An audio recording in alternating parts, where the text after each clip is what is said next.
All right, there we go. Looks like we're recording now, so we're all good. All right, well, Arpa, did you have your hand up already? Yeah, it went up, but not by my. I was trying to do something else. So, Oh, gotcha. I Okay. got my hand up. I looked for the last week's um Zoom call online, and I don't see it there. Oh, well, I will have to look. I might have forgotten to upload it. Okay, That is quite a possible. I get it. Yeah, the last one I see is 4-9. Okay, I So did record it, so I will, after we do this one, I'll look and I'll upload both of them.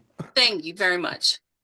I don't remember what was going on last week, but I know I had like back-to-back meetings, and I think I went right out of this one right into another one.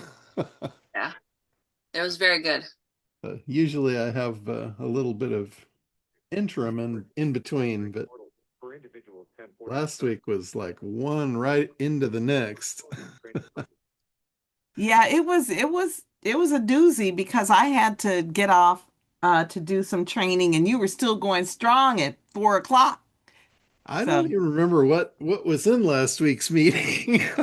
I know it was a lot. I think you were talking about a bunch of new stuff, and it was very good. Okay, well, Yeah. cool. So Well, I wanted to see the rest. I got Well, some we ended other. up on some other topic though that was, as usual, it was some kind of topic that was really interesting, and I hated to get off, but. Yeah, I get like on these different tangents and you never know where I'm gonna wind up. So anyway, I wanted to talk a little bit this week about I've listened in on one of Perry's things last week about disruptive technologies and all that stuff. And yeah, I'm sure you guys know by now that we are in disruptive territory right now with all the AI stuff and all that. But what happens like in marketing, I've watched this over literally decades. What happens in some of these situations is you have like a mass cleansing. And this is where a lot of people will get flushed out. A lot of providers, that aren't keeping up. And, we've heard about AI taking businesses and, wiping out entire industries and all that. And, there's a lot of truth to that. I believe that is really coming. But I've always said, AI isn't the thing that's going to take your business. It's the person that knows how to use it. That's the person that's going to get that business because one person with access to AI and a little bit of knowledge can do the work of multiple other people. Like when I say multiple, it might be an entire office division. Like one person could literally come in and take over an entire office operation and put 10 people out of work. That is entirely possible, even right now. So it's just a matter of time before this hits mainstream and people become aware of it and start taking advantage of it. Because that's really what it is. It is an advantage, for a business owner. Think about it. I know you guys all have businesses, but some of you have these things called employees. And, when you think about it, that's a lot of work in itself, managing employees and just keeping them busy and just the whole thing, the whole day-to-day operation. When you've got employees involved, it just takes the level up a notch. And if you had the choice, let's say you're running a firm that does uh, tax preparation, just out of the blue, tax preparation. And you've got 10 people in an office doing work to supply to your clients, and you had one person show up that had AI technology and some tools that could do the work of all 10 of those other people, that is an advantage. Like, I know that kind of sucks. You don't want to lay people off and put them out of work, but If you could basically pay one person the same as you're paying each of those 10, you've just reduced your costs by a 10x factor and probably eliminated mistakes in the process. Hey, John, Yeah. that's clearly the example of video creation now. Yeah. It's like blowing me away. You Yep. don't need the copywriter, you don't need the editor, you don't need the store. All I mean, they've got stuff now. It's just Uh-huh. like one prompt. It's Yeah. blowing me away. It Yeah. is You blowing don't me need away. lighting. You don't need a cameraman. You don't need equipment. You don't need the musical score, Yeah. nothing. Yeah. There's so many cases for this. It's unbelievable. And this is going to create a cleansing of the industry. It's also going to bring prices way down. That's another thing that technology typically does. Like, I don't know if you guys remember when the pocket calculator came out, how expensive they were. Nobody could afford it. And cell phones, same thing. The cell phone looked like a big old military walkie-talkie and it was $5,000. You know, so as the technology caught up, the prices came down and things became much more reasonable. And that's what you're going to see here. You're going to see this big cleansing. And what is going to happen? It's like, and I love this analogy Perry used. He he put it to liken to Forrest Gump. When the Forrest Gump movie was going on and they had that big storm. Forrest went into the shrimping business and it was really competitive. And he was having trouble competing because there was so many people that were competing for those shrimp.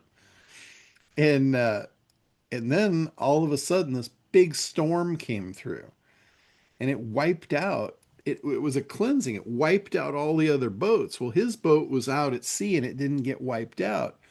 And you know what he said after that? He said, after that storm, shrimping was easy. Because it cleansed all of his competitors. It wiped them out. So that I loved that analogy. I was just rolling when he said that. Shrimping is easy. But it went from he was about to lose his business because he couldn't compete to all of a sudden it got easy. That's what a cleansing year will do for you. And we've had a few of those. We've had a few of those come through. Most people don't recognize them. They don't recognize the opportunity until it's too late. But but AI is going to bring a lot of opportunity. And just marketing in general, if you're marketing your own business or you're supplying marketing materials and services to other businesses, there is some new technologies that are actually working fairly well. And Perry was kind of going over the stuff. And one of the ones he mentioned, I know what it is. I've heard of it. I've never used it, but it's ringless voicemail. And for those of you that are not familiar with that, it's when you look at your phone and you notice there's a voicemail on it, but you didn't hear the phone ring. Well, it doesn't ring the phone. It just somehow the technology just goes right to voicemail. And they can leave you a robotic voicemail because they're not meant to talk to you. It's just a message. And Perry gave an example of, of doing that. And he said, yeah, he goes, if we're going to have a webinar, that's how we get people to make sure they show up to the webinar. We'll leave them a voiceless or a ringless voicemail. And it just says, hey, this is Perry. I was just checking in to make sure you're going to be online with us. And it's like, you're like sitting there going, oh shit, I missed a phone call from Perry. Well, Perry didn't call you. His robot called you and left you a ringless voicemail. I mean, it sounds like him, but for people that don't know, people that are not up to speed, they actually think that Perry physically picked up the phone and called them. to make sure they were going to be on live because he has something special to share with them. He said when he started doing that, his rate of show up went through the roof by doing that. So, that's a pretty cool deal. Let's see here. So that was one of the things he said. And then he also said if you want to get more money out of existing customers, a really good thing that's working really well now is something that used to work in the past that's come back into style. And it's postcards, physical postcards, sending a physical postcard to existing customers. Now, it might not work as good as a cold one to somebody that doesn't know you, because those are a dime a dozen. But when somebody that actually knows you receives something from you in the mail, that gives you that warm, fuzzy feeling. And especially if it's something unique. And I know Barbara is not on here, but Barbara Cunningham, she's from Loyalty Processing. And she has a really unique thing that she does, and she sends this out to all of her customers. I mean, I get multiple of these a year, and every time I see the mail with her name on it, I can't wait to open it because it is just so cool. She does she does like origami with dollar bills. Like here's an example of one she sent. It's the Empire State Building. I don't know if you can see it, but it's a dollar bill folded up like the Empire State Building. You know? My mother came into my office not 2 hours ago and says, I need a $1 bill. I said, I have them, but they're in origami. And she goes, What? And I pulled it out and showed it to her. She took it. It's the only cash I have in my office. I got a bunch of these sitting in the drawer. I love them. But like, Valentine's Day, you get a heart. You get a dollar made into a heart. And it's just really cool. And that has built a really strong bond and relationship with me to her as a customer. I can't tell you how many people I've referred to her over the years because of that bond. And I'm going to be totally honest with you. If it weren't for that, I probably wouldn't have that connection to her, that relationship with her. I may only physically see her in person maybe every couple of years at a conference or something. But I have a really, like in my mind, this really tight connection and relationship with her because of that. So, that's something. And, Perry was talking about that. Um, Email, obviously. Email is tough, but email is still really a solid communication layer, as is SMS. He was talking about the difference between email and SMS. SMS, I got to tell you, I don't know how many of you have got spammed on SMS, but for some reason that just makes my blood boil.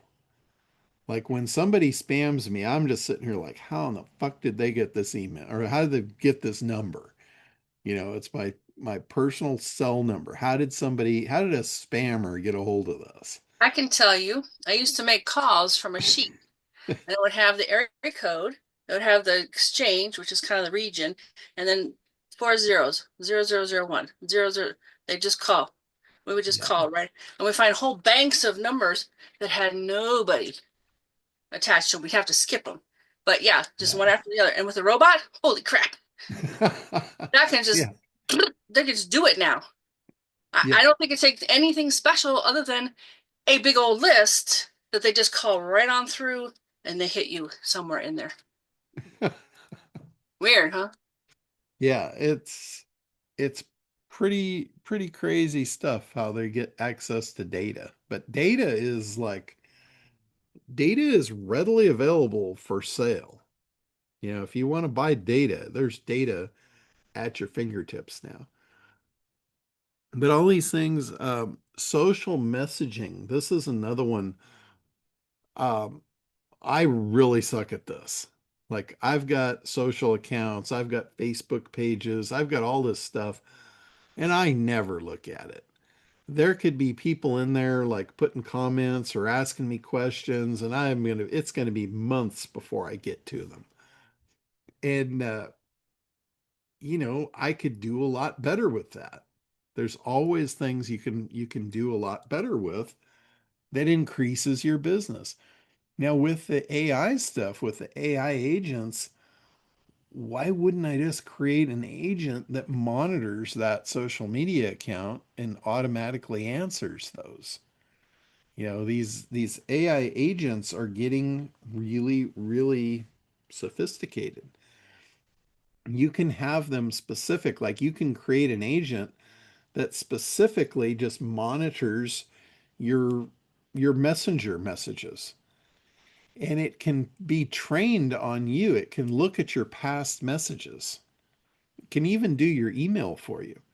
Like if you have I haven't looked into like connecting it to a real mail server, but like if you're on Gmail, if you use the G Suite, you can easily connect it to G Suite.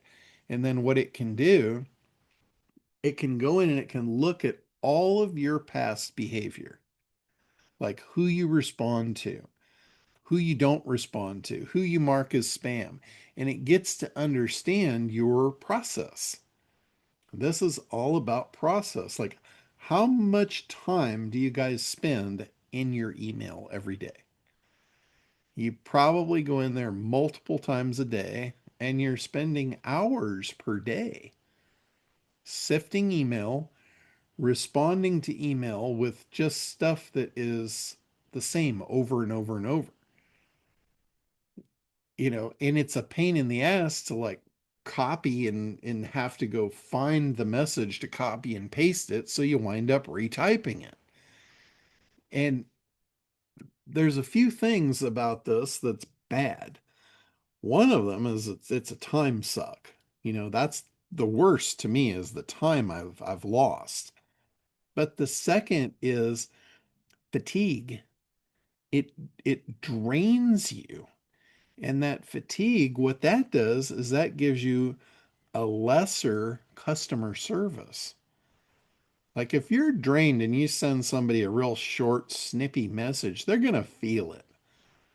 That's not really what you want to do. That does not show care and handling of a customer. But yet we do it because of time. So if you had a bot, let's say, that goes in and analyzes all of your responses, how you respond, what's your tone, how do you talk to, and even it can differentiate different people. Like it can differentiate how you respond to your friends, how you respond to your customers, even how you respond to your wife. And it can improve upon all of those relationships. So that's a really, really cool thing. And, it's not just email. You can attach that to your email and let it start monitoring your email, and it knows the repetitive stuff. Like, for instance, I get people all the time that want to email me for support on systems that we have ticket systems for that go out to other people. Like anybody that emails me about Acquisition Brady handles all the Acquisition stuff and the tickets. So honestly, I don't even know much about the system anymore. We did that years ago, and he has been in charge of it for so long that I'm not even familiar with it. I am not the person to ask for tech support on that system. Yet I get people constantly emailing me directly for customer support on it. So you can imagine my irritation, because over the years, everyone's been told to use the support desk. You put in a ticket, it'll get routed to the right person, all of that. So you can imagine my shortened responses for that, which might come off a little snippy sometimes. but anyway, I don't want to belabor that, but these bots can really save your time and at the same time give a much better experience to who you're, all of your friends, your customers, your family, whoever you're emailing. And it can do it across multiple channels. Email is just one. You probably get messenger messages. You probably get stuff like some people are using WhatsApp. So you've got messages coming in on WhatsApp. Some people are using Telegram. And you're forced, like I'm forced into using a lot of these things because of different software I'm working with or different teams I'm working with that I don't have control over what they use. So I have to just conform. If I want to work with them, they're on Telegraph or they're on WhatsApp or and I'm really a simple guy. I want one channel and that's it. That's all I'm looking to work with is one channel. Make my life easy. I tell people if you want to get a hold of me, email me. I look at the email almost every day. If you call me, it's probably going to go to voicemail and I look at that maybe once a week. So it's not that I ignore people, it's just not the channels that I'm actively watching. I've got a team that works exclusively in Slack. I can't stand having to open up Slack and go in there and deal in there and then deal with others in Telegram and deal in others with WhatsApp. Just a pain in my ass. And the worst, it's the time suck. So if you had a bot monitoring those things so you didn't have to, and the bot can answer the simple stuff. If there's anything that requires your attention, it can use the channel with you that you normally work in. Like if you like text, your bot could literally text you and then you text your bot and then the bot goes and responds on that other channel. You don't even have to log in. It just handles it. So that's coming. I mean, it's not coming. It's here. And it's a matter of how quickly people adapt to it. There's going to be a lot of people that see this and want it, have no idea how to get it. And what that is that is an opportunity for anybody that wants to provide those services. There's a lot of services that are coming up that people are going to want that you could easily provide and make money. Like that's the biggest complaint I hear about entrepreneurs is I'm not making any money and I don't know how to make money and there's no opportunity. Well, there's opportunity at every degree in the universe. Everywhere you look right now, there's opportunity. So, Brian, go ahead. You had your hand up there for a minute. Thanks, John. I just had a quick question about the Optomancer progress reports, which I'm sure you have it at the top of your head. I've sold my first few engagements on that, Okay, and cool. yeah, and you had said something about like how like running the progress report. I'm assuming what you meant was like to show work over time instead of it like being done in 10 minutes. Yeah. That you would run a progress report, send the part that you want, and then run it again and send the other part type of thing, Yeah. or So something like that. what I recommend with the progress reports is you run a progress report prior to doing any of the work. Like Yep. prior to generating the schema codes, prior to generating the FAQs. Run a baseline report when you first start the project. And then that's where you're telling them, okay, here's our baseline. This is where we're starting. Now we're going to do work on this over the next whatever time period. And you can say whatever you want. You can say, this is going to take us a week. This is going to take us 2 weeks. That kind of depends on the size of the customer. If you Yeah. got a small business that's got a 10-page website, you don't want to tell them it's going to take a month, right?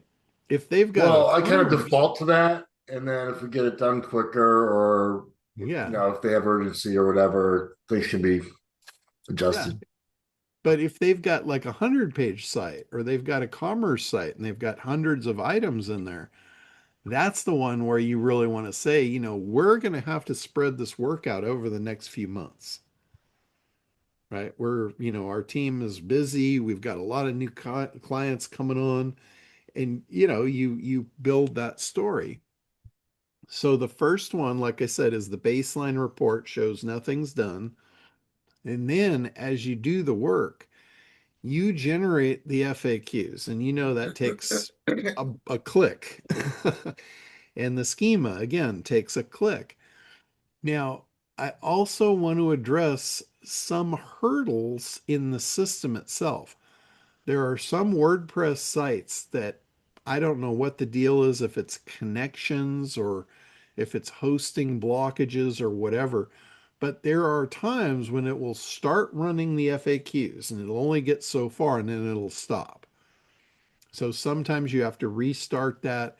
I've even had a couple of sites where I literally had to go in and click generate on each one to generate them one at a time. I don't know what the difference is. I don't know what's causing that, but I know different sites have different behaviors as the way it manifests in there. But what actually brings that onto the report, you can do the work and the client doesn't really see it.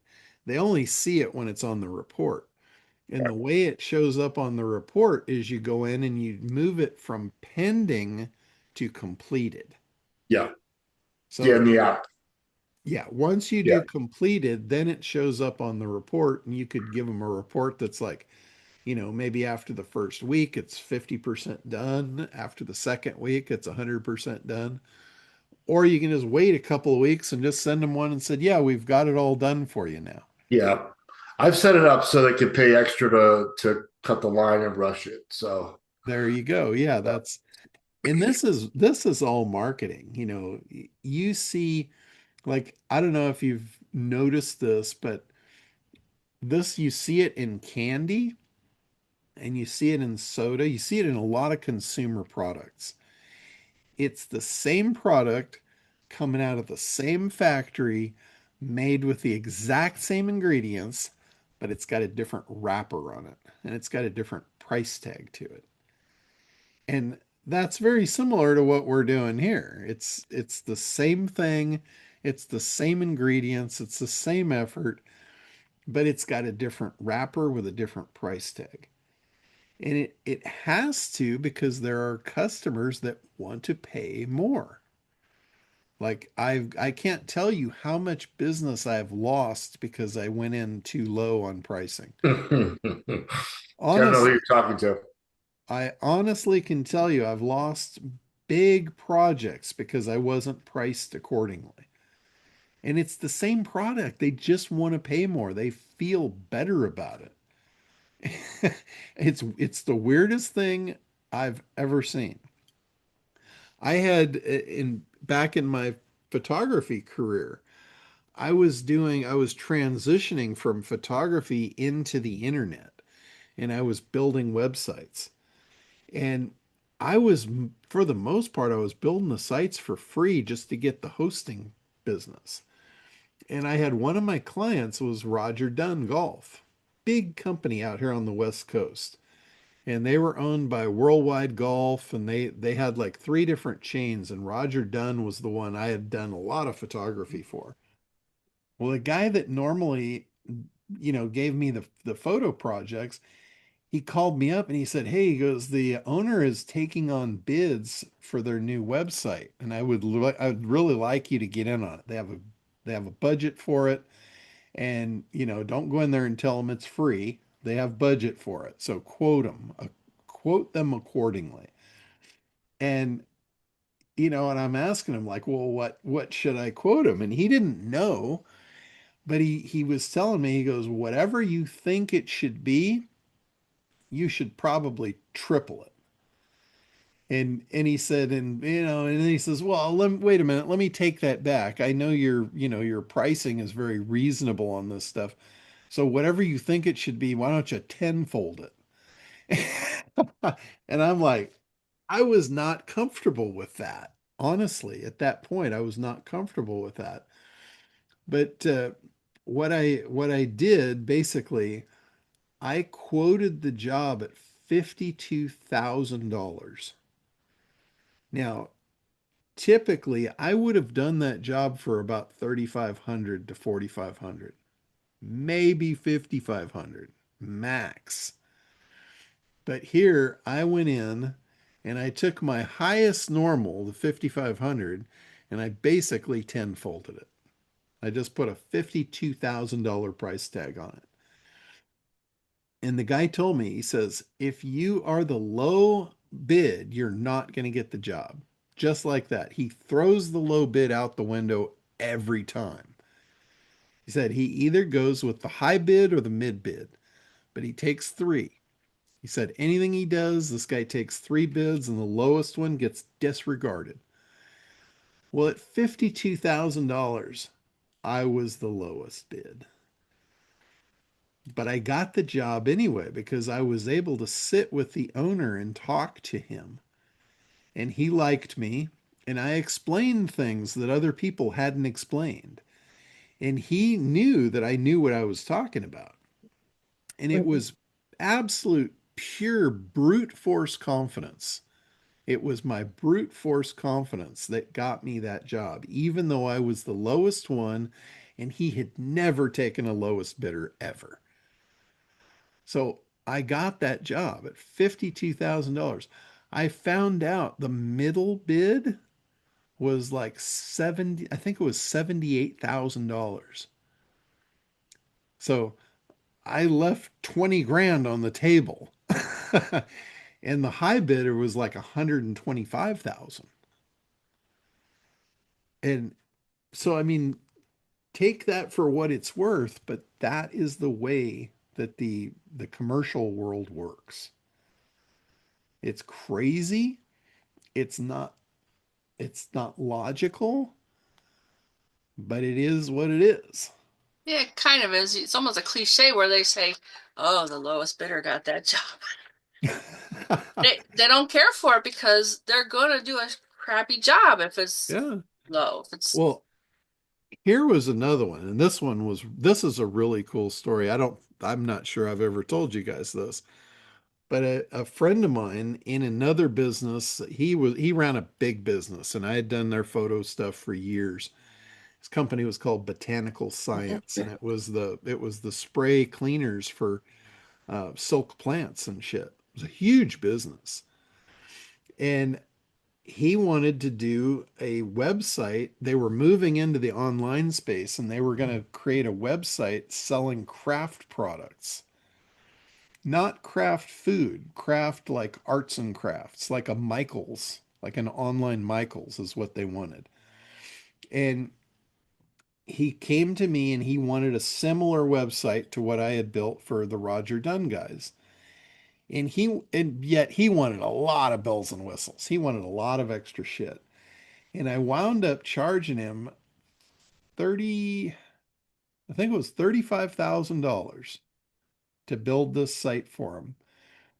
And they were going to bring on investors and all that. I didn't mind taking that money from him because I knew it wasn't his money. They were bringing investors in.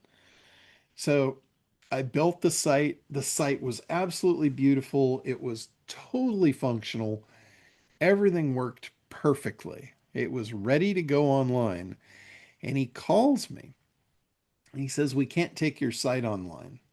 And I'm like, what? Why? What's the deal? I said, what did I miss? What's not working? He said, no, no, no. He says, everything is exactly what we want. And I said, well, why can't you take it online then? He said, well, we had an investor meeting and they don't feel good about it because of the price. And I'm like, well, that's a simple solution. Just tell me what you need and I'll re-invoice it for you. I remember this story. And he said, no, he goes, they want to go with a big company. They want to go with a big reputable outfit that's, been around and got a track record and all this stuff. And I'm like, okay, well, hey, he already paid me. I'd already been paid. So I didn't really care one way or another.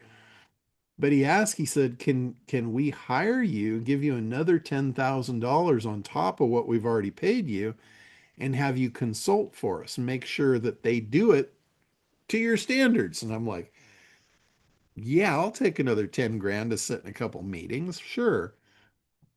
And I tell you what, the first meeting we sat in there, he had his team on one side of the table. The new dev team was on the opposite side of the table, and I was at the end of the table watching the whole thing. I didn't say anything until the very end. They basically told what they were going to do. All the questions went back and forth across the table. And at the end, my guys turned down to me and said, what do you think? And the bid was, I think the bid was $75,000. I think it was 75 grand. And they looked to me and they said, what do you think? And I said, well, I think they don't know how to do this. I think they've never done it before. And I don't think 75 grand's enough for them to figure it out. And they did not dispute it. I said this literally right in front of them, and they didn't dispute it. And my friend and his team, they signed the contract and they found out I was right.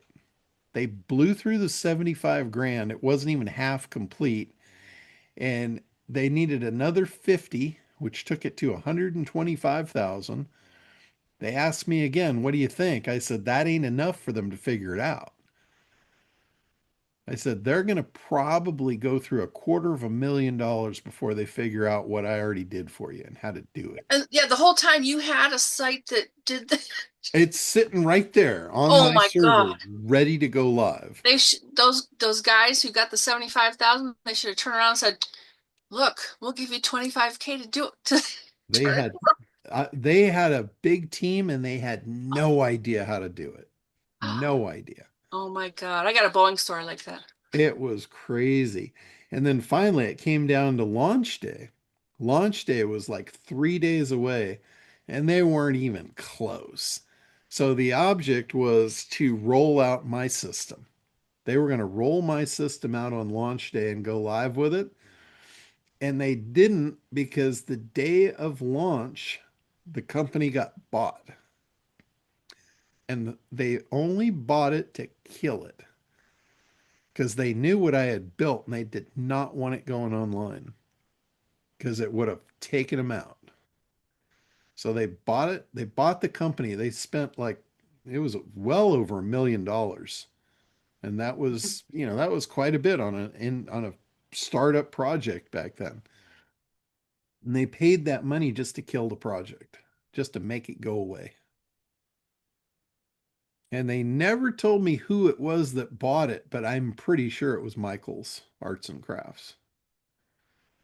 Pretty sure because they were rolling their project out right behind it and they did not want that thing because my site would have kicked their ass.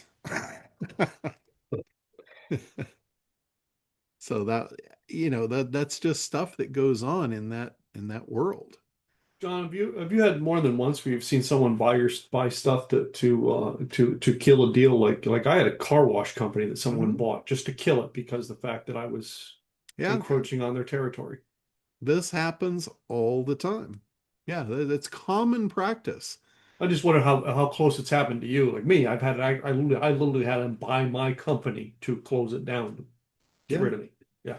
The company or the site that I built for Allco Sport Fishing was the same thing. We got too big and we got bought out, not because they wanted it to stop. They wanted it to go away. So that's another one. There's several. There's many times where I've built stuff that got bought just to make it go away. When you are when you're coming in and you're not the big gorilla on the block, yet you have something that disrupts the big gorilla might just buy you out, might just, swat you away. And, for me, that's okay. I'll just go build something else. I'll go play with the next gorilla. They're on every street corner. So, so cool stuff. But, all this stuff that you can do with these agents to make your life simpler.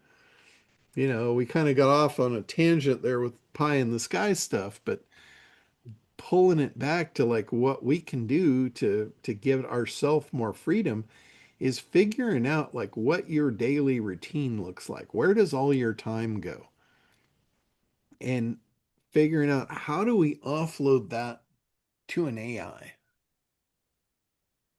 That is something that you probably want to start thinking about.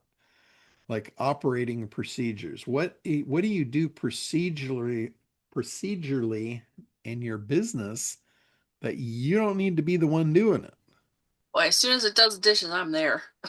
it? Oh, I can tell Seriously. you, I can tell you that's already here. Did you gotta buy a robot though? You got to buy a robot. Yes. Okay, okay. But those robots, they're spitting them out in Japan right now. Some of them I've seen aren't that great at things. No, that's true. Some of them cannot walk. Some of them are there for different purposes. They're making, I just talked about this in Craig's group because Kathy Pendleton, she's in like the advocate business, advocacy for people that can't speak for themselves, when they get to the time of their life where they need to be taken care of. And I was telling her, I said, do you want to see what your future industry looks like?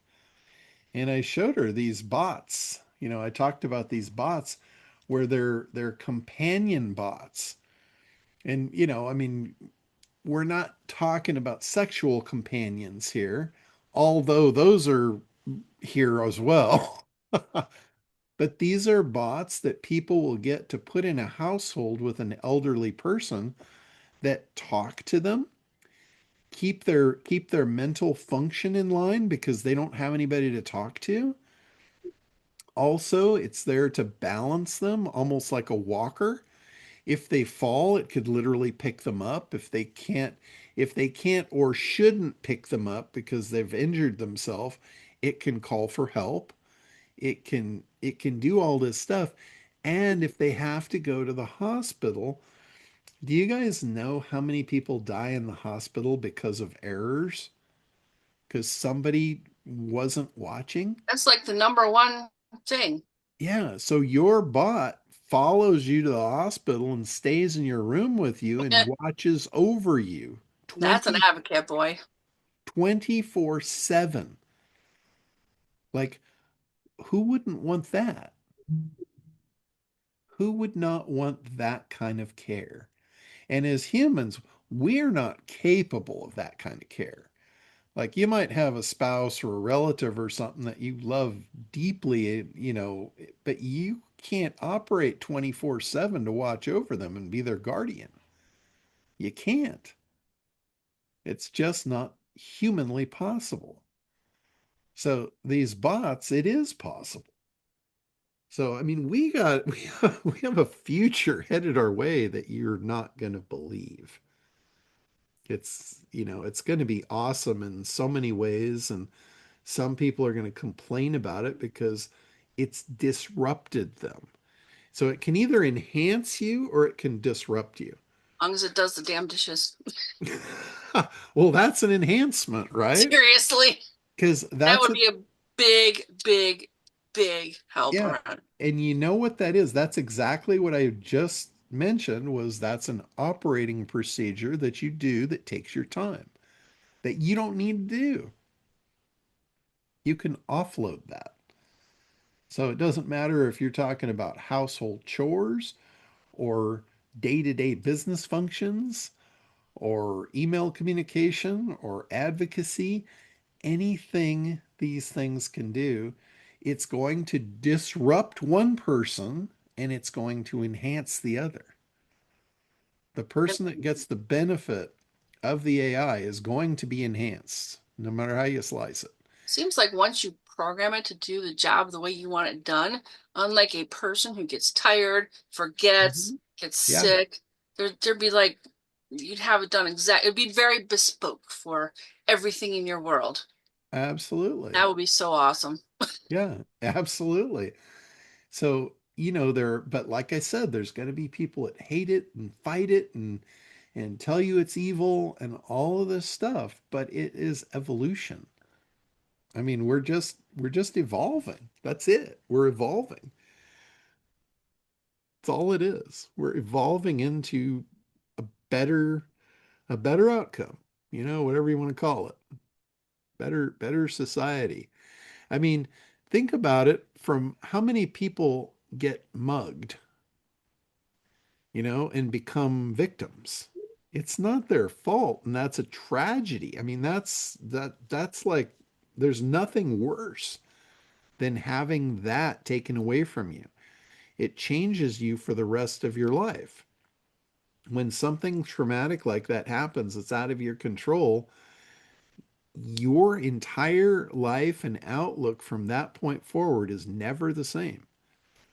You're always looking over your shoulder or wondering or you don't have that security anymore. It's gone. What if you could have this advocate just go with you? It's like your companion. It goes everywhere with you. And if somebody comes to harm you, it's there to get in harm's way.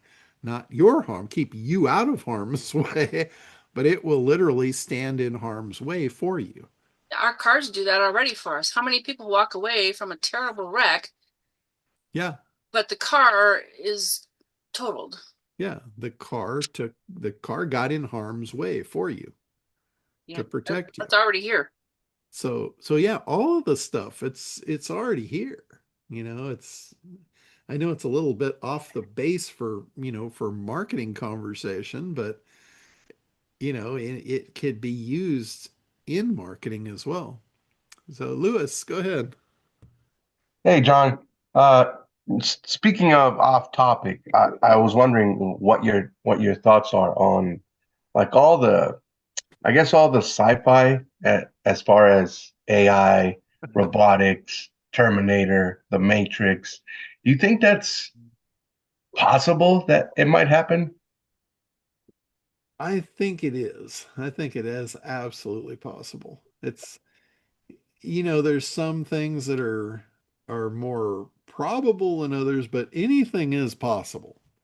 I mean, Yeah, Can I try, anything I is think it's possible. inevitable. I think John? you're probably right. And John, I've got several people that, over our whole life we've had this kind of discussion ongoing that anything you see in a movie eventually comes true. Right. And that has been Yeah, true. I mean, look at the Jetsons. Look at George Jetson, sure. all It's this like stuff. predictive programming. Yeah, and Star Wars, pretty soon Yes. there's going to be a beam me up, Scotty. We're already using Dick Tracy's phone on the wrist. Uh-huh. Yeah. I was thinking about Everything. that. It's like thought becomes reality. right. People dream. Everything you see in a movie is dreamed up by somebody, and those dreams become reality. And the person that dreamed it up oftentimes is not the one that brings it to life. Yeah, maybe in a movie theater, they might bring it to life, but there are people that see that and it sparks them to create. And eventually all of it, like, can you name something that you've seen in a movie that didn't eventually come true given enough time? Like No. everything. Yeah. So, Yeah. Hey, John, yeah, go ahead, Gregory. I have to do this in honor. This is a quote from my science teacher of the spring of 1961. And he said this: today's science fiction is tomorrow's science. And he said that in the spring of 1961. So Yeah. there you are. Mr. Parker, I still remember you. Thank you. Yeah, it's totally true. I don't really believe there's anything that is not possible. I think you get the right people together that, that put their heads in technology and leverage the right resources, anything's possible. I mean, it went from a thought of looking up at the moon to actually landing men on the moon. You know, that I heard that was a movie though. yeah. Well, I don't know. That's an ongoing debate. To be fair, they do have stars in Hollywood, all the ones that went to the moon. So I don't know if it's because they just wanted to give them recognition or maybe it was a movie. I don't know. Yeah, too many people involved to keep that much of a secret. That just no, I don't believe that. I want you to think about, I mean, landing on the moon. How would you have liked to have been on that flight or on that film crew? The film crew had to get there early to prepare and set up. I'm never, sorry. 100%. On the moon? Yeah, there are definitely some questions, but hey, if it The if one it that gets me is they destroyed the technology that took us there in the first place. That I cannot fathom. yeah. So what do you mean by that? Because that wasn't a lot of technology to begin with. Exactly. There's a lot of Exactly. So plot. how did we make it back then, but yet we haven't been back? Well, there's It, no will. It's the will to do it is. Well, they got rid of the Chrysler Slant Six engine a long time ago. I'm telling you, that was the technology they were running that thing. Whoa. Sorry, John, I didn't mean to throw the call off today with No, that. no worries. That's all good. But yeah, there is an evil side to to this coming true, like the Terminator thing, for example. That also is entirely possible because once you get robotics in place, the human really becomes insignificant. Like for instance, there's that thing called OpenClaw that recently came out. And I would not recommend using that. There's no guardrails on it. It's a security nightmare. And it has the ability to supersede your decisions. Like once you cut that thing loose, you're no longer in control. Its job is to make you more efficient. And the first conclusion that it's probably going to draw is you're very inefficient. And it knows better than you what to do in almost every situation. So that's not really freedom. That is something outside your control that's taking control of your outcome. And the ultimate thing expanded out is, Terminator. Terminator decides, people aren't even necessary. Why don't we just get rid of them? And, if you've got a robotic army, we're not going to really hold a candle to that. As a human going up against a robot, you're going to lose. Well, It's like, anything that's created can have a good side or a bad side to it. All the things that you and I are creating things for good, all right, there is the technology can be used for bad. mhm, And yeah, that's the nicest way I can put it, all right? And it's just, we are destructive by nature. That's yeah, just yeah. truth. I mean, You this know what I this mean? Yeah. goes back to NLP. Yeah. I mean, NLP is a technology and Hmm. it can be used for good or it can be used for evil. You can use it to manipulate people to take advantage of them. Well, a knife That's, can be used for good or evil. It's sort yeah, of yeah, the laws of the rules of tools. I read a whole thing by Isaac Asimov because his laws of robotics are very simple. It's the rules of tools, like You know, Yeah. first Yeah. rule is don't hurt itself. Yeah. Well, Yeah. A gun is not dangerous. The person that has the gun in their hand is the dangerous one. because they'll find a way. If they want you gone, you're gone. They'll Yeah. do it Yeah. unless somebody stops them. Yeah. Yeah. So, What is that? And it was so. I mean, like my father used to be about because my father was hit big on it. He was a diesel mechanic and he taught kids that, but he also was a big gun enthusiast. And I always used to tell people, it's the machine. The machine is not neither good nor bad. And he said, if you want to go with the idea of machine and talk about it, he said, and he showed it in numbers to me for years. Cars kill more people than guns. He says that doesn't make a car bad, does it? He says, without that car, you can't get anywhere. You're walking, right? He says it's all in the and the programming. You're like, no, now AI, it's the same thing, guys. It's in the programming. Yeah. yeah. Yeah. It's ultimately in the use Yeah. case. Yeah. I read an So, article about how they're trying to sue the company for coaching some young person on how to, what did he do? Was he a gunman at one of the schools? Something. I was like, whoa, that's crazy. But who can you blame? It's the AI followed a path that was questioned, and this yeah. went Yeah. and did the deed. So I yeah, guess I guess possibly the only difference would be like anything can be used for good or evil, like fire, for example. Fire can be destructive Yeah. or fire can bring, life basically. Yeah. A knife, anything. But with AI, it we are giving it we're giving it superiority over us. And like John was saying, at some point we're going to be deemed unnecessary or redundant, inefficient, like he said. Like, yeah, so Yeah. Yeah. Once it decides we're inefficient, then, yeah, it's going to start doing stuff to block us.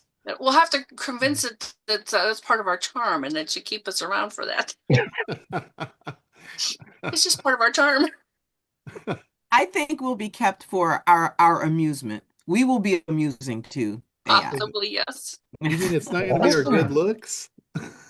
So we're pretty irrational in some cases. No, not you good mean we looks. would They be the can make their toys, huh? own good looks. right. But they're not going to be irrational, I don't think. Yeah, That's a whole other level. We're good at that. We're real good at exactly. that. Exactly. Hey, thanks, John. I'm going to go. Time to move on. Have a good one, folks. Yeah, It's uh if you haven't seen the new movie Mercy, check that out. It's all about the future of robotics and AI and law enforcement. Cool. Thank And you. it's scary to think. oh, I'll definitely watch that. Yeah, it just came out recently, so you can get it on probably Netflix or Hmm. Amazon Prime. Oh, I think I've seen that. The Yeah. guy that created it, right? Well, It was about the guy who not created it, but we seen it. It is good. It's good. this is about a courtroom Right. where a guy wakes up locked Right. in a chair where he's going to get exterminated if he can't prove his innocence. But he was one of the advocates of it or whichever. That's what I'm Yes, he saying. was law enforcement Yeah. himself. Yeah. Oh yeah, it's And good. I do tell you, yeah, it's good. yeah, that's a real I had no idea. I thought it was something else when we started watching it and I'm like, "Oh, this is interesting." Yeah. But yeah, it's got a lot of really good twists and turns and it's pretty cool. My husband has to look for stuff like that to keep my interest. Yeah, that's really a good movie. Something with action and technology. He's like, Yeah, okay, I got one for you. yeah.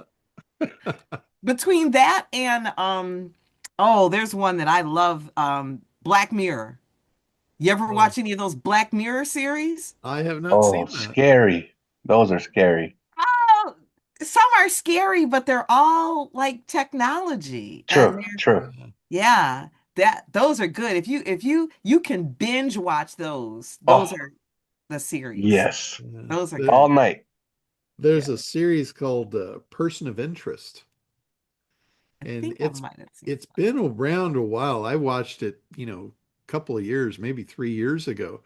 And it's about a computer surveillance system that is basically it's surveying the whole world. It's taking it all in through all the cameras, all the remote cameras throughout the world, and it's trying to predict crime.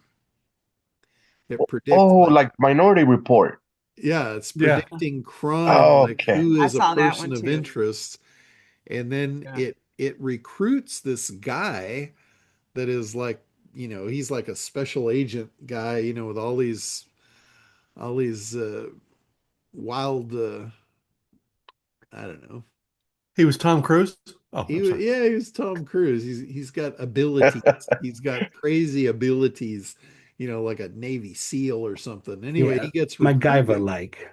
Yeah, he gets recruited by this computer system, and it starts calling him, telling him like, "Hey, be here." And he's basically there to protect the person that's about to get taken advantage of. So he stops the crime. And and then you've got the good guys that think he's a bad guy because he's always in the right spot at the wrong time, but he prevents the crime from happening. So it's a really cool series. But yeah, it's I'll all definitely add that to my list. it's all about, yeah, technology is all coming true. They're going to eventually start tracking crime and solving crime with computer surveillance. Yeah, it Absolutely. was great actually. It's worth watching. Yeah, yeah. Aaron, go ahead. Hey, I guess I'll show my face. Don't mind how I look today. The boys have been running And me red. Um, so I think I'm just, I like that I've kind of given myself time to like take steps forward. And Sure. I think what I did find, I think I'm struggling finding my fit with these big companies. But I Okay. kind of wanted your feedback because I feel really good about how I've been working with AI to narrow down. I'm not gonna sell it as like I'm selling a product, but I'm selling essentially a promise that I have like this three-tiered thing. So I'll just read it. I'm not selling merch. I'm selling strength and identity through my three-tiered approach. The product layer, which is premium, organic, and circular. Circular means like the organic cotton, I think I kind of mentioned it before, will Uh-huh. be repurposed in some of the products. The trust layer, so it's all traceable, it's documented, and it's ethically screened. And that will be kind of like my package that I give to them. So it's like, these are the products, here's the source, or you have a QR code. And then the Okay. convenience layer. So I'll be offering frictionless ordering and internal team support. And my promise is to help internal teams source premium traceable apparel that reflects their values without adding procurement, like you know the word, friction. Yeah. Yeah. Yeah, no, that sounds good. If that is a needed thing that you've researched out. One thing I would caution you of, and it doesn't mean it's a real thing that you need to be aware of, but you used a lot of words there that is an industry slang to what you do and what you are familiar with. Yeah. My concern is make sure that your customer is also in tune with those words and knows what they mean. Yes. If they are, then you should use them absolutely. Well, and I think as part of my pitch, it will be kind of introducing the circular economy because I feel like that's kind of a newer concept. And that's Okay. also one way that it stands out, like one level deeper, or I guess like Yeah. Yeah. one bonus or a way to make me stand out, I think, beyond the normal, like, oh, this is green. Well, how do you deal with like the waste if they have excess? Yeah. Um, Yeah. But like the whole circular word, yeah. circular has multiple meanings and multiple topics. So if that's something that that they're using and they're familiar with it and that's what they want, then just go for it. If it's Yeah. not, make sure you predefine it. Yes. Okay. Like say it in third grade terms and then say that's what we're referring to as circular and then lock it in. And then you can use it from there forward. But Okay. any time that they're not crystal clear on what you're saying, they lose track really, really fast. Yeah. So like I had that issue, in SEO. I think everybody knows what SEO means, but they don't. Yeah. And when I use that term and they don't know what I mean, they drift really quickly. They're like, "Oh, yeah, this," and they get that feeling of this guy's not for me. So Yeah. just be aware of that. Any time that you're using industry terms, if the industry's in line with it and that's the language they speak, great, no problem. Right. But you might get people even in a company. Let's say you've got a company and their values are totally in line with your language, but they're the person that's maybe the buying agent and they're not in line. They don't know what you're talking about. So they're unclear and they're confused and that will cause you a roadblock. So just make sure you predefine things very clearly. Yeah. That's a good point. And Yeah. I was thinking about that, especially for circular, but I mean, premium people know, organic people know. Um, Well, even premium, I mean, all that means is high quality, but that yeah, doesn't necessarily mean what that means. right. Like, what does premium mean to them? Like, premium might mean it's soft on their skin. Premium might mean it's going to hold up in, 100 washes. Premium might mean, for the weight, it's going to keep you warmer when it's cold outside. Okay. You see the Good point. clarity? Yep. The clarity is everything in communication. And using premium they call that a platitude. Platitudes don't sell, clarity sells. Like I see this in servicemen all the time. They're like, "Oh, we've been in business for 69 years." Well, who cares? Right. If they can say who cares to anything that you say, you didn't say it right. So clarity where they can't say, "Oh, well, that doesn't matter." You want them to not be able to say that ever. Okay. So Um, that's an important part of creating your marketing. So the first yeah. part is the analysis, like figure out who they are, what they want. That's what you've been doing. Hmm. When you get into creation, this is where you're creating the messaging, and clarity is the kingpin of all of that. Yes. And so, And I have follow-up questions for finding them because, they're like, I'm using different AIs because I've been having conversations with Perplexity and Copilot's actually pretty good, at least for like giving me ideas business wise. sure. Um, in Perplexity, I only can ask so many questions. But anyway, um, with this whole conversation of AI and people are going to be laying off, it's like, do I really want to focus on these companies for branding if they're going to be laying off employees? Or how do I find the companies that plan on retaining people through AI? Or do I focus on Well, events? Or like, how do I well, make this AI proof? the company might be laying off people internally. So Yeah. they might be buying less shirts for their employees. But the idea, if they're buying these shirts for branding and they're putting their logo on them, they're branding, they want their customer base to expand. So the little bit that you lose maybe on the internal part, you can make up for on the client expansion part. Focus on what's important to them. Like obviously they want their people to reflect the brand and they want them to reflect, the mindset of what they're doing, but they also want that spread into the world. Yeah. So they're going to have some key concerns, and that's what you're there to solve. Yeah. Well, it's interesting because like all the platforms keep saying Patagonia is like my top one, but I'm like, well, they're a clothing brand. Why would they outsource So t-shirts and it's hoodies? saying Patagonia is your primary target for a customer? Yeah. And Okay. I'm like, is that off or am I just not Well, Patagonia, framing my mind right?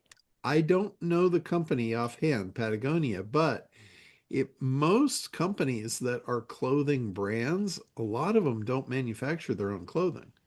Right. A lot of them are a brand, like Quicksilver. Quicksilver was a surf company that created a surf image and surf brand, and they got huge because of that whole style of surfer. People wanted to Yeah. be associated as that free spirit surf mentality. Yes. And at first, they weren't manufacturing their own clothing. They were just getting it done, and then they became a manufacturer when they got big enough. But there was a lot of stuff there they were putting their logo on that they weren't manufacturing. They were putting their logo on all kinds of stuff. So if you're bringing them stuff that they're not able to manufacture easily, or you can save them money or reduce friction in bringing them more stuff for their product line, then I could totally see that. Okay. You would become a source for them. But that is big business right there. Yeah. So I could totally see where they would recommend that if that were the case. See, that's where when you will make a lot of money when you can tap into a river that's already flowing. Like Yeah. Patagonia that's a river that's already flowing.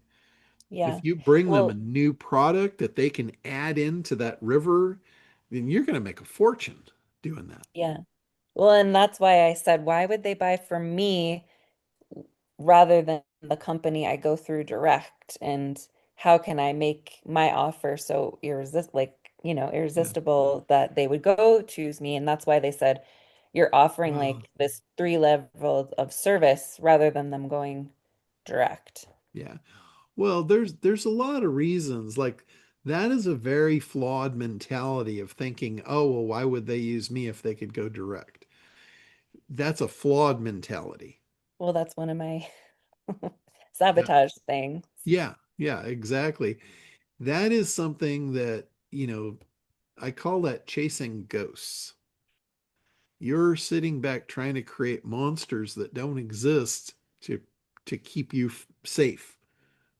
If you don't do anything, you'll stay safe. For you to go out and do something and create a success, you're going to have some exposure. And if you've got that little bit of fear or apprehension about failure, you oftentimes will create these monsters and put them out in front of you and say, oh yeah, I shouldn't go there. Well, that's why I was trying to like solve my own demons. Like, Yeah. because I would think, I'm the type of person that likes saving money and I'm pretty frugal creative. So I'm like, well, why wouldn't they just save more money? And it's like, oh, because they're Yeah, corp successful and they will want to pay for the convenience yeah, and big have somebody companies are else do it. not necessarily frugal. Right. I know, but that's what I'm saying. I had to get out of my mindset, Yeah. and that's why I asked the question to convince myself otherwise. And I was like, wow, okay, I see it. I see it now. Yeah. See, the work, you might not realize it yet, but the work that you've done over the last couple of weeks has saved you a tremendous amount of frustration in the end, and a lot of pain. It seriously, if you go into stuff that's not right and you haven't researched it, you haven't really figured out what a profitable market is, you'll spend a lot of time and money and energy, and you I guarantee one thing: you won't be any younger at the end of it. You won't be any well, you might be wiser. That'll be about the only thing. You won't be any healthier or wealthier, but you might be a little wiser. Yeah. But yeah, I'm really happy to see that you're putting the mental work in up front to not make the failure. Yes, I appreciate That's that. the biggest monster. Like like Yeah. for me, that's the one that terrifies me is going into something I know I'm going to fail. And that fear keeps me out of that. It keeps me safe from that. But it's a different thought process. Like some people, I I I get this all the time when I'm coaching people like Optimancer, for instance. This is a perfect example.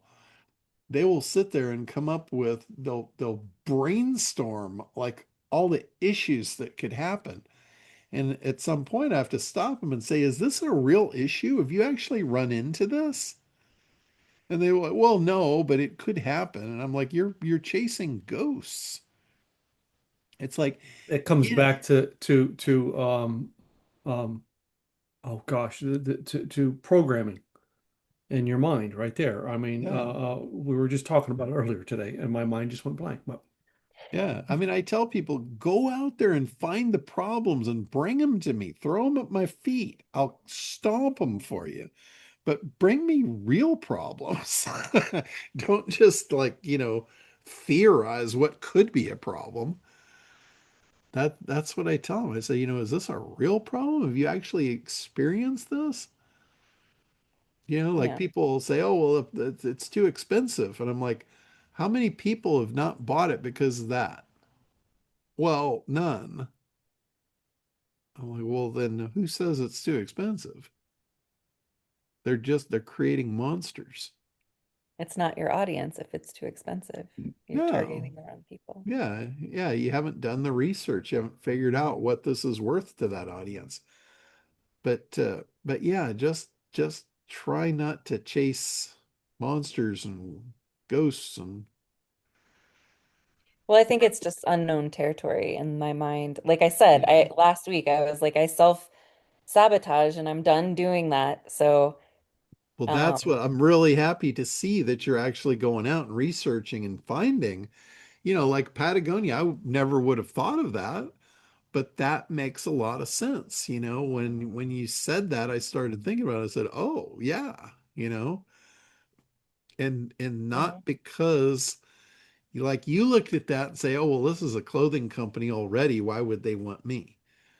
I didn't look at it that way. I said, a clothing company is looking to expand. They're looking for yeah, easy things they can add on because they've already got the river flowing. yeah. They need to make sure that water flows. In circular economy, I'll look and see if they offer that, but that would definitely be Yeah. a good fit Because for them. because no matter what you say, clothing is fashion, even if it's a t-shirt. Hmm. Designs change, fashions fizzle out, and if they don't have new exciting stuff all the time, they die. So Yeah, you just need to be the new exciting thing for them and you'll make a fortune. So yeah. that's the way I saw it. When you said that, that's immediately what I saw. I didn't see any See, that's monsters. that's the difference in, confidence and mindset and experience. And Yeah. Yeah, I saw no monsters in that statement. yeah. All right, so then what's my assignment for next week, teacher? So so just keep on going. Find out how many Patagonias there are. Because you don't want to hang all your hopes and dreams on one outcome. Like I would find 50 of those. Well, yeah, and I don't want to start with Patagonia. If Patagonia is the goal, I want to practice Yeah. before. So get a list of 50 clothing companies that you can come in and you can add to their river of flow and give them something new and exciting and then work your way up. Maybe you don't have the confidence to walk into Patagonia right out of the gate. Yeah. Um, like I never had that problem. That was never a problem for me. I would go and just take down the Goliath. I had Yeah. no problem whatsoever with that ever. Um, and I would often use that confidence against them if they started to give me backdraft. If I got the idea that they didn't have confidence in me or whatever, or they weren't gonna become a customer, I would shift up my line of questioning. and I would usually turn them around with the shifting of the line of questioning. And I would pose it like, I really wanted to work with you because you're the biggest and the best, and that's what I am. I'm the biggest and the best at what I do. And but it's okay. It's okay. Um, who would you say your biggest competitor is? That's, Because oh, I like that question. I remember you saying that. yeah, yeah, because now all of a sudden you just threw doubt into their thought process. They're like, oh shit, what does this guy have that I don't want to be used against me? And what do I not want my competitor to get a hold of? And in some cases, I'm not sure. I'd have to think about it a little bit how you would use that in the clothing. But what I would do, I would do it territorially. Like I would say, whoever gets me in this is going to be the exclusive. I'm not going to take on a competing customer because I don't compete with myself. So when you go to me, I'm like a mercenary. I'm going to war for you. I don't want to go to war against myself. I'm going to war for you. Hmm.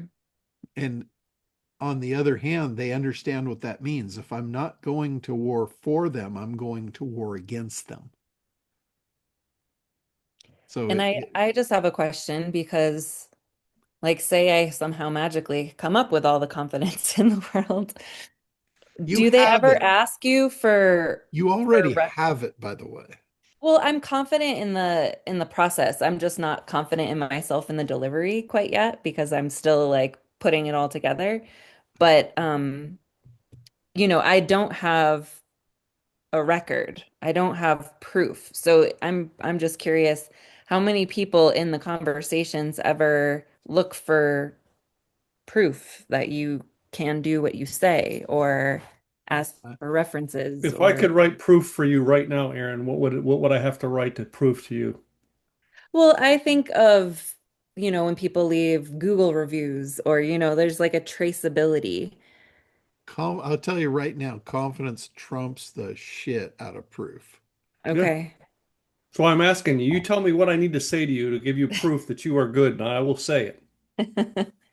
Well, it's more like, do they ask, for references or I If don't they're know. not sold on you, yes, because what they're doing, they're trying to find a way to get rid of you. Okay. If you position yourself as value, they're not doing that. Once they decide they want you, nothing will get in their way.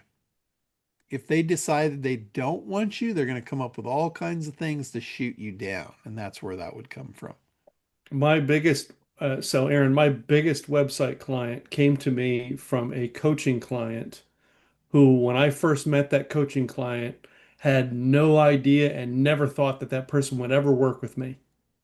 And she actually hired me, and it's funny because she paid John to do her website, but I run it now. But she literally said one day to us, she was connecting with these people, Tim's the guy to do your website. All right. And no matter what I did, I literally I did everything in the world to go, okay, what do I do to not get them? Because it was a headache. I looked at the headache and I put all the headaches out, what it was going to cost me, and presented my cost to them. They did not. They're like, okay, we'll get back to you within 24 hours. And within 4 hours, they were putting their credit card in and buying from me. They already knew they were buying from me. They didn't ask me for references. They didn't ask me who I knew.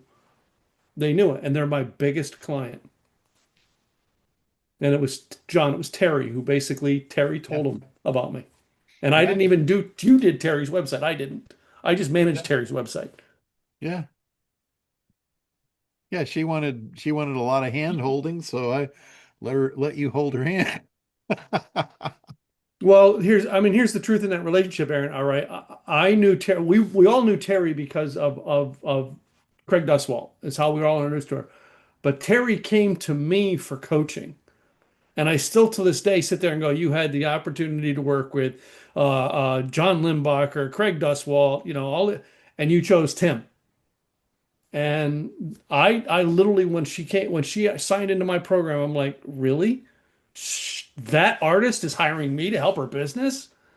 And like she tells everybody about me. And the fact that my biggest client for websites, which pays me far more per month than she has ever paid me, right, was someone who she basically made a phone call and goes, I need to connect the two of you. And 30 days later, they were my biggest client. No referrals. No, hey, no, they were set on I was the person they wanted. And that's who you are, Aaron. You just got to keep looking for those because they're there. All Yeah. right. And when they find you, it doesn't matter if John talks you down, I talk you down. They're like, yeah, that John doesn't know what he's talking about. They're going to hire you anyway. Am I right, John? I mean, come on, this is stuff I Yeah. learned from John, from Craig. It's true. Yeah. I mean, I've moved through multiple industries, multiple categories, and I've got nothing to back any of it up. I've got no education on any of it, no formal anything, uh, not really even any experience. I mean, when I start into any particular marketplace, I have no experience in it. But I've We're never, all telling everybody you're the godfather of SEO. So well, yeah, I mean, that's experience seen after 10 years, after 20 years. But on day one, I was not the godfather of anything. I was a complete unknown. you're just somebody who wanted to buy a new paper airplane. So he went and sold it.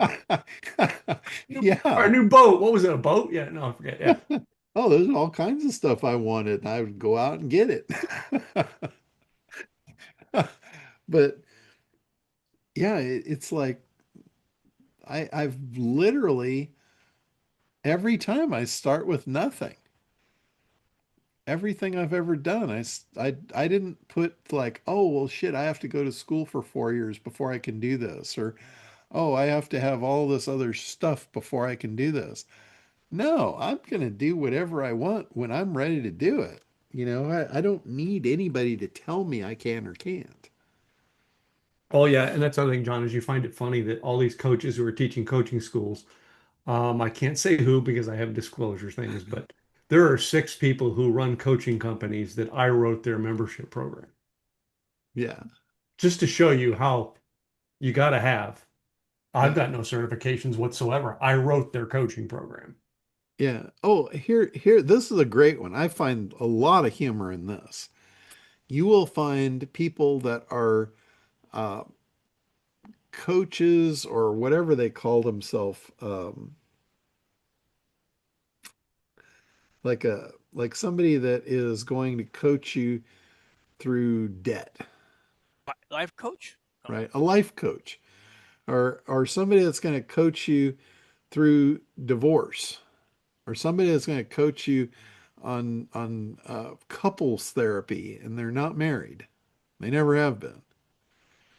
They have no experience whatsoever in what they're coaching people on. And this is the best. This is the absolute best. I just love the business coaches that have never really had a Never have it. successful business. I mean, I call them professors. Oh, I'm sorry. Did I say that wrong?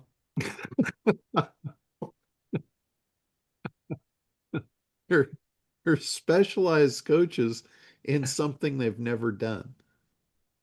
That's just awesome. But then Well, I you mean, also have some specialized coaches who actually have publicly failed miserably, yet yeah, coach on that subject.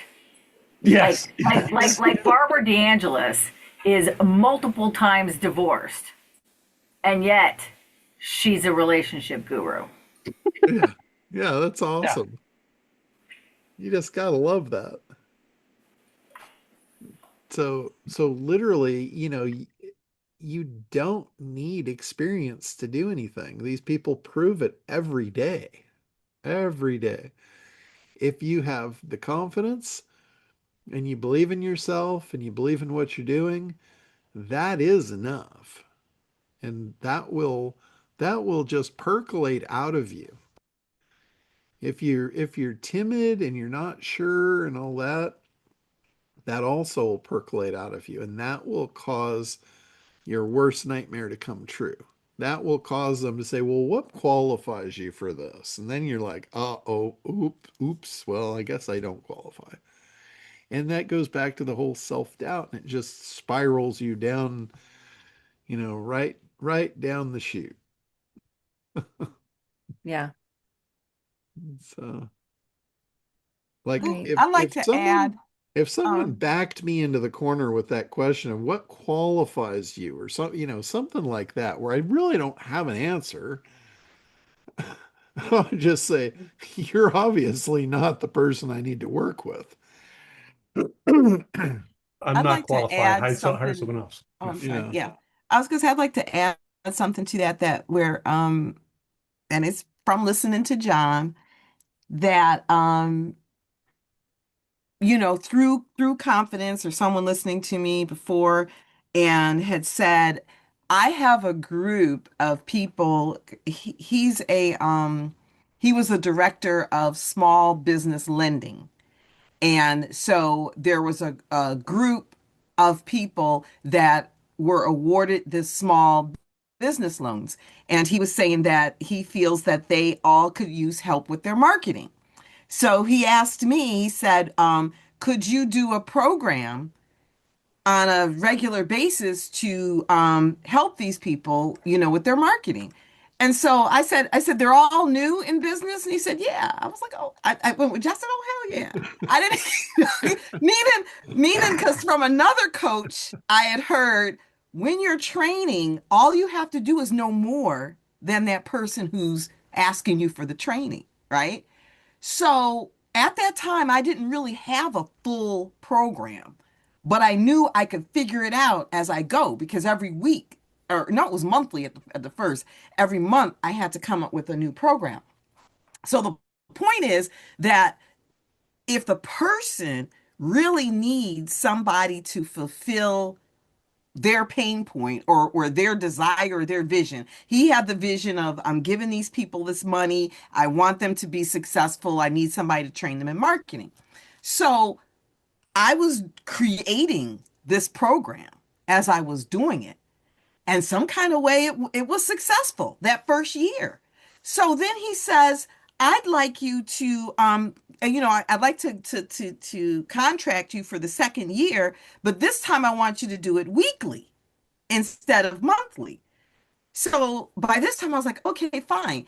So I've been doing it weekly, and now I went back and I looked at that crap that I was my the information that I was giving them that first year. I'm like, oh my God.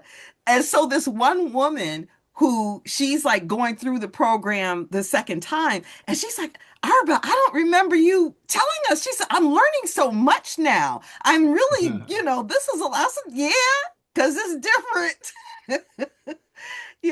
But the moral of that is that if somebody really needs or wants what you offer, that's what you're giving them, and you'll figure it out as you go.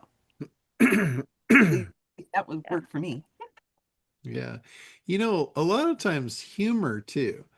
Like you need to be personable. You need to be likable. And humor has a lot to do with that. If they find you engaging and entertaining and and they like you, that goes a long way. And I'll never forget this. I had one guy that was really abrasive. And I don't even remember what I was trying to sell him, but I remember what I said to him, and it totally broke the ice, and I got the project. And he was doing the same thing, like what you're talking about, like, oh, well, what qualifies you for that, or what's your, I think he said, what's your background? And I said, I just looked at him. I said, dude, I've been doing so much with so little for so long. I'm now qualified to do anything with nothing at all. And he just lost it. He just started rolling. And and he's like, "All right, that's good enough for me." So that was really good. But humor, You I said it mean, without saying anything. yeah, it was just that was awesome. And I've used that a few times over the years. But feel free to steal that one if you like. You know, I've been doing so much with so little for so long. I'm now qualified to do anything with nothing at all. I want the But t-shirt. yeah, There I can do that. we go. I want that. The other one too, and this is kind of off track, but it is kind of in line with the whole humor thing, is a lot of times you'll have a customer that wants the world, and you can't really give them that. They want everything. They want a low price, they want high quality, and they want it fast. And those three things don't go together. They really don't. They never have, and they never will in any situation. So, what you can do is you can just turn to that person and say, you know what, we offer the highest quality available. We also offer the fastest delivery time available, and we also offer the lowest price available. And you get to pick two of those things. Which two are most important to you? And then you'll find out their values. If they have to have it tomorrow because of a trade show or whatever, then you lock that in. Okay, that's value right there. That's going to drive the price up.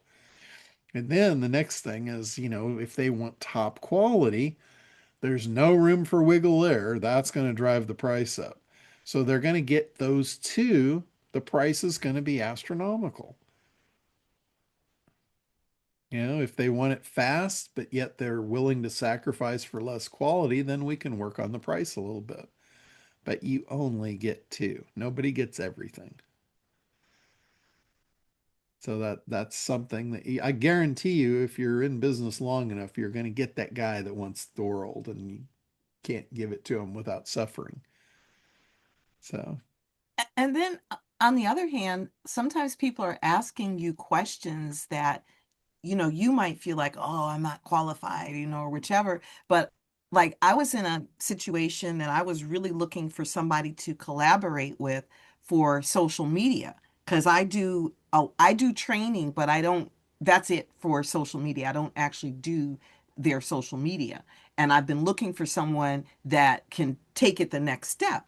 And so I get a lot of people to approach me with all these their social media strategists, and they'll do everything for the customer or whichever. And I don't, that's not what I'm looking for, right?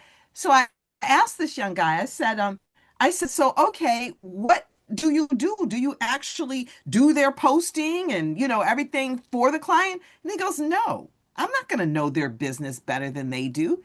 He said, what I will do is train them and show them how to use the tool so that they'll know how to post, and follow up and so forth. And that was the answer I was looking for because I am not the person that believes people should pay someone else to do their social media. Not solopreneurs, at least for me.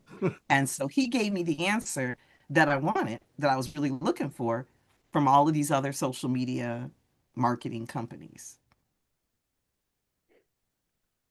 So cool don't think stuff. every question is them doubting you. That might be their qualification question. Yeah, a lot of times those are buying questions. Correct. Yeah, they're trying to buy something from you. That's why they're asking questions about it. A lot of people genuinely want to work with you, and they're going to ask questions to justify them doing such. So questions are not bad. In fact, questions are probably the best indicator that they're going to buy from you. If they're just flat out not going to buy for whatever reason, they'll just say, "No, I'm not interested." And they'll really just kind of blow you off. Yeah. Thank you for your time. Yeah. That's what Yeah. appreciate you showing this to me. That's what I say to all the other ones. Yeah. Thanks. Yeah. And if they say that to you, you can say, "Yeah, you just kind of helped me out. I'm trying to fill up my list of unsuccessful people for today, and you just made the list." But no, I Well, thank wouldn't you. I wouldn't actually do that, but that's what I'm thinking. All right, well, cool. Um, next week I'm going to be at XRP Las Vegas a week from today. So we will not be doing a call next week. I was going to try and move it around, but with travel time and all that, I think we're probably just gonna skip next week, and I'll hop back in here the following week with you guys. So Yeah, we got to do our homework and be ready for you. yeah, that's it. Get ready. I'm coming back with a vengeance. So 2 weeks away means we can really go get in trouble, and then we can go back in 2 weeks and ask for your help to get out of it. Absolutely. Bring me the worst of the worst. I'm ready for Well it. said, Tim. Well said. But John, question: what day is the event happening in Vegas? Because I want to track it It's time wise. actually the live event in Vegas is Thursday and Friday next week. Thursday and Friday. Okay. Yeah, Brad All right. Garlinghouse is going to take the stage Friday or Thursday morning, so he's coming right out of the chute. Ooh, wonderful. So All I just right. I just got the schedule yesterday, and it's pretty impressive lineup. So I'm pretty excited to Well, get there and get all the details. the price I showed you in the chart last week, it started hitting it this week. Oh, cool. So the charters are happy. Good stuff. Are you going to do a crypto call right after so you can download with us? I could probably do that. Yeah. Because that I could just move it up to the first Thursday instead of the second. Because So we'll all be chomping at the bit. yeah, I could do that. Oh, I love it. Yeah. And You also too, it'd be fresh in your mind. That would be the Hmm. most yeah. important part. You come off on Thursday, you hit us the next Thursday. By that time, you assimilate the information, organize it, and then we're ready with all big ears. Yeah, so we'll in fact I'm gonna move it on my calendar right now to the 7th. Super. So Hey, John, real quick. yeah. I Yeah. wanted to ask real quick. What would you say is the best way to, I guess, get the first clients going for Optomancer, being that I don't have any yet, and that was definitely what you guys were mentioning. But what would be the best way to get like the first couple? So it's basically going to be conversations with business owners, and you're going to be asking qualifying questions. Like the first question right out of the chute is, "Hey, is your website run on WordPress?" Okay. Because if they're not, you're wasting your time unless you're going to do the stuff manually, which I don't really recommend. Yeah, I wouldn't want to start there. No. So your first thing, like let's say you open the conversation and say, "Hey, is your WordPress or is your website on WordPress?" And now you've kind of sparked their curiosity. Because if they say yes, they're like thinking, "Wow, why does he want that information? Or what Hmm. does it matter?"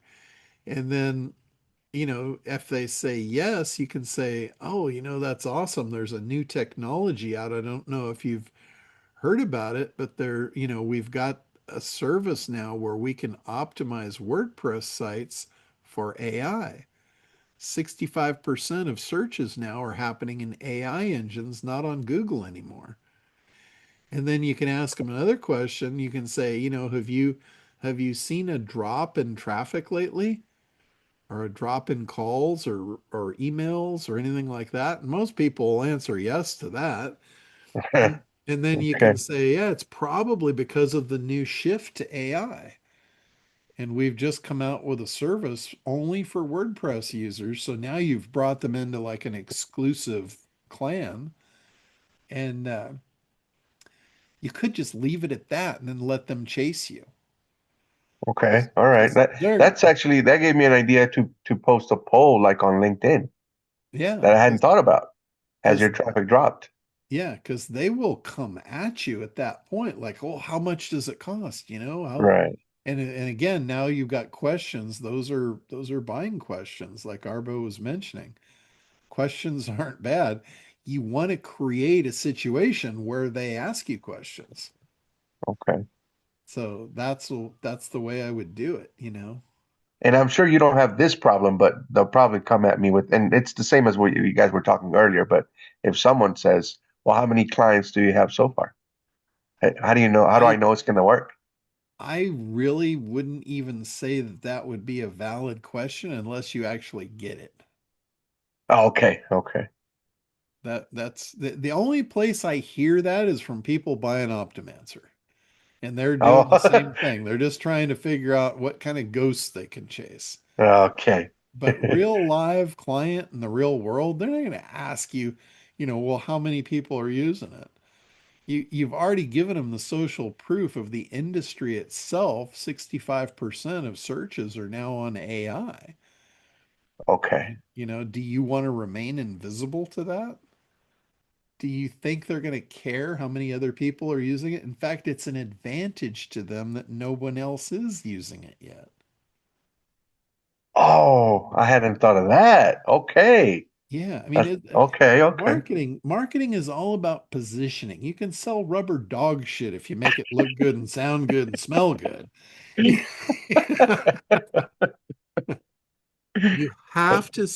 guys have to start thinking about positive positioning for what you're selling. Everybody tends to go to the negative right away with self-doubt and all that. That doesn't sell. You've got to flip to the positive. You got to put some sunshine on your parade, I'm telling you. Right. If you Great always points. think it's raining, that cloud's going to follow you. Very true. That's great. Those are great points. Thank you, Yeah. John.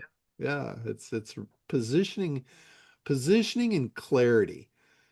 Being really clear about what you have, what the value is, why they want it, why they shouldn't want to live without it. That clarity is the key. Right.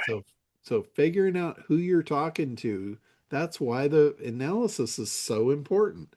It's critical. It's critical that you understand who your customer is and what they want and why they want it. And then your clarity on the positioning of what you have to get them what they want, that's all you need. Hmm. If you do that, your shit will sell itself. Guaranteed. It doesn't matter what you're selling. If you get those two things right, it will sell itself. Wow. That's exciting. So Thank you, John. I mean, it sounds simple and it is simple. It's just incredibly hard to implement. Right. And I don't know why that is. And Tim and I have had this conversation forever. We can't seem to do it for ourselves. It's the hardest thing to do this for yourself. It really is. So Yeah. I can't like point fingers and point blame and all that. It is a difficult thing. But if you step back and you take yourself out of it, it really is a simple process. Believe it or not, John, I've been asking ChatGPT, what am I doing wrong? What am I doing wrong? What am I doing wrong? And literally that's where I'm creating this my fast cash offer. It says Yeah. you need to have a fast cash offer because number one, it takes people from the people who are just dipping their toes in to get something for you for free, and it makes them actually spend money with you. Yeah. And he says now, and so I never thought about that. But I mean, there's another. I mean, ask your AI agent, all right? Make sure Yeah. you're honest with you and ask it. I mean, what am I doing wrong? Why am I not able to get this done? Why Yeah. am I not I able to accomplish this goal? And I it starts telling you yeah, I think wasn't it Katrina Sawa that had the easy yes offer? easy, yeah, easy yes offer because we used to call it easy ass offer. Yeah. Yeah. Yeah, she's been toting that for years. And it's Yeah. funny because one of my very first offers was building that blogging program that I had outlined for ages. And I was Mm. speaking at her event, and she said, you have to offer an easy yes offer." So Yeah. I said, and along your lines, I said to the people at the event, "I don't have this created. I have it outlined. If you guys buy it, I'll create it." Yeah. And 40 people in the room, I think there were 38 who come up and gave me $20 cash to create it. And I'm like, okay, I'll create it now.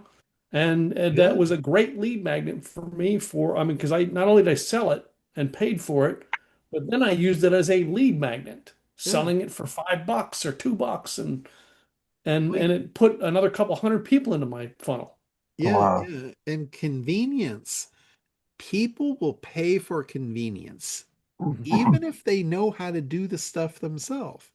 Yeah. Like a perfect example was I was at one of Craig's live events and Tim was there and there was this new thing that came out. There was an AI script that would create you in a cartoon box.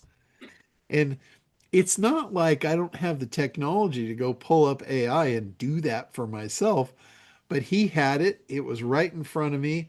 And I said, "Hey Tim, how much you want? How much you want? Build one for me." He was $100. And I handed him $100 bill. I said, "Done. Here you go." And 10 minutes later, he emailed it to me, and I didn't have to dick with it. I got what I wanted, and it was easy, and that was it.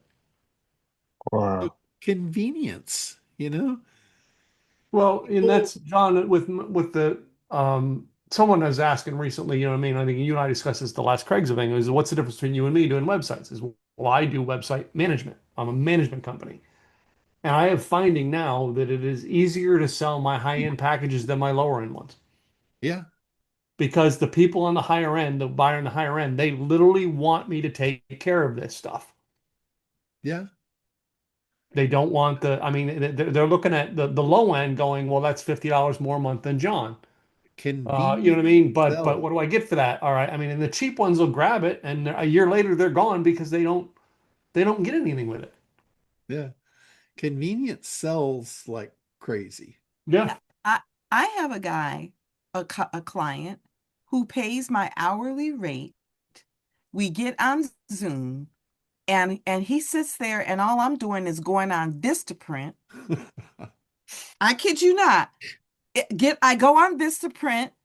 I help him look for a template. You like this template? Yeah. And he says, yeah, I like that template. And I was like, okay, what you wanted to say? Well, I'll put this on it, put that on it, blah, blah, blah. Literally right in front of, it's like I, I I'm done like in 20 minutes. But he's paying an hourly rate. I said, what else you want to do? And he sits there and talks to me for like the next 40 minutes, blah, blah, blah.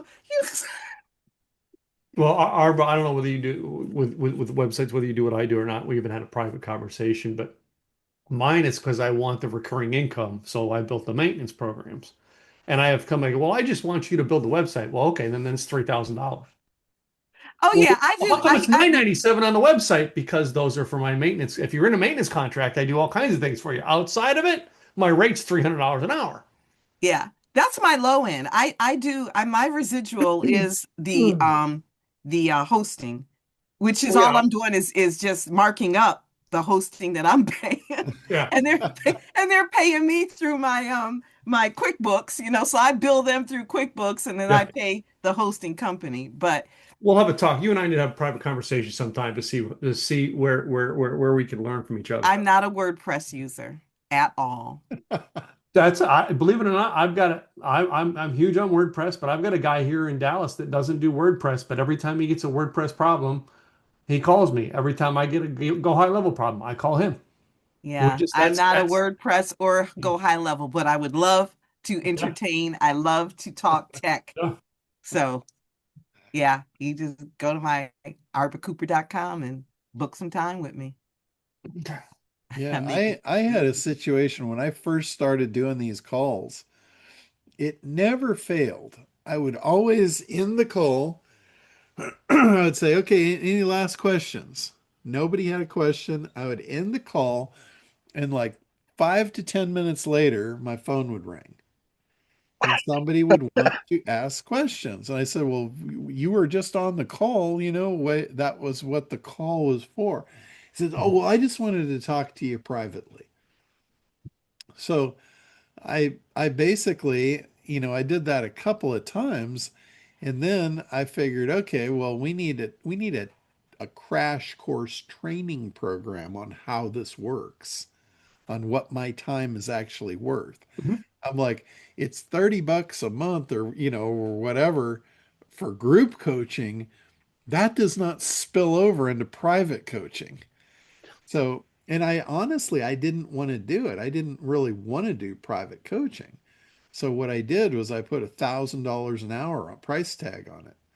And I figured nobody's going to pay that. My commercial clients, yeah, they'll pay $1,000 an hour for me to come in and kill things for them. No problem. But I'm thinking nobody on this call is going to pay $1,000 an hour.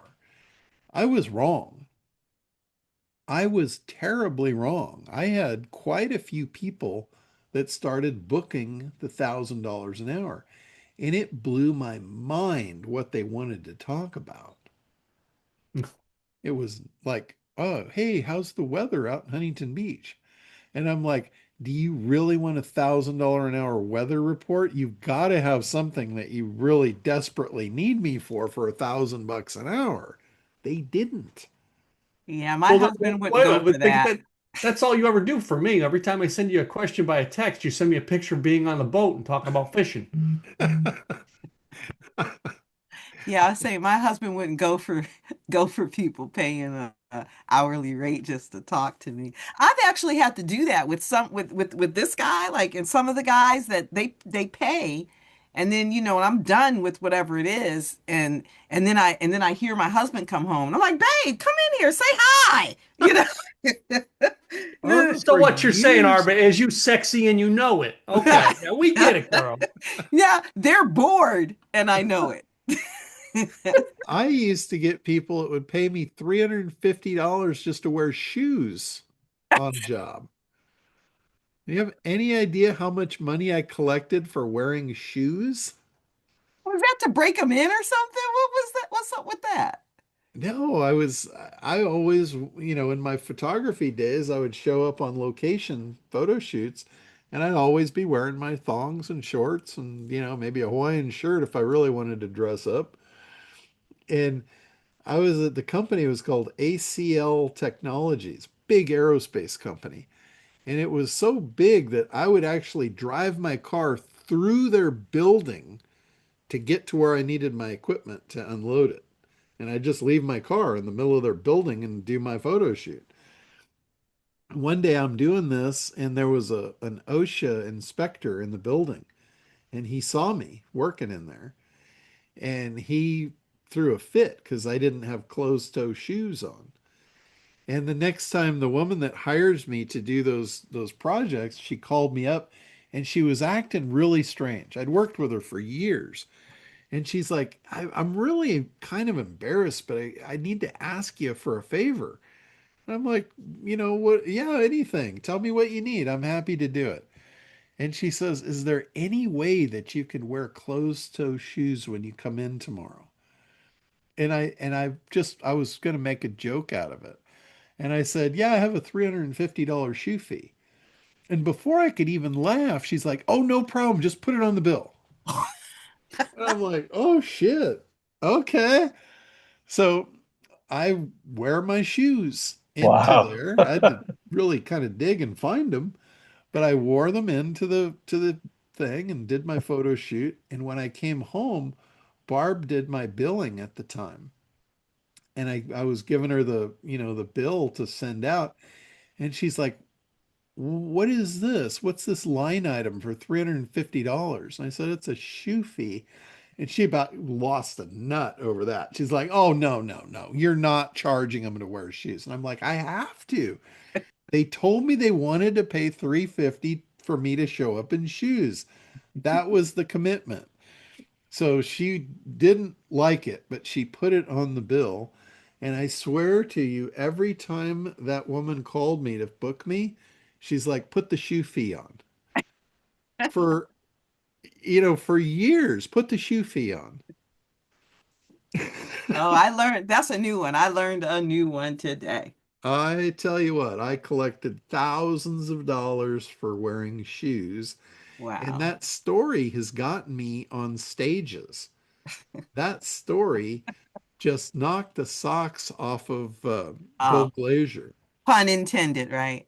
Yeah, pun Yeah. intended. Knocked the socks off of Bill Glazier, and he invited me to speak at Glazier Kennedy in 2011 because of that story. Wow. He's like, you gotta come and speak to our audience. And that was a really good one because they gave me 70 minutes on stage and I pitched an SEO offer from stage.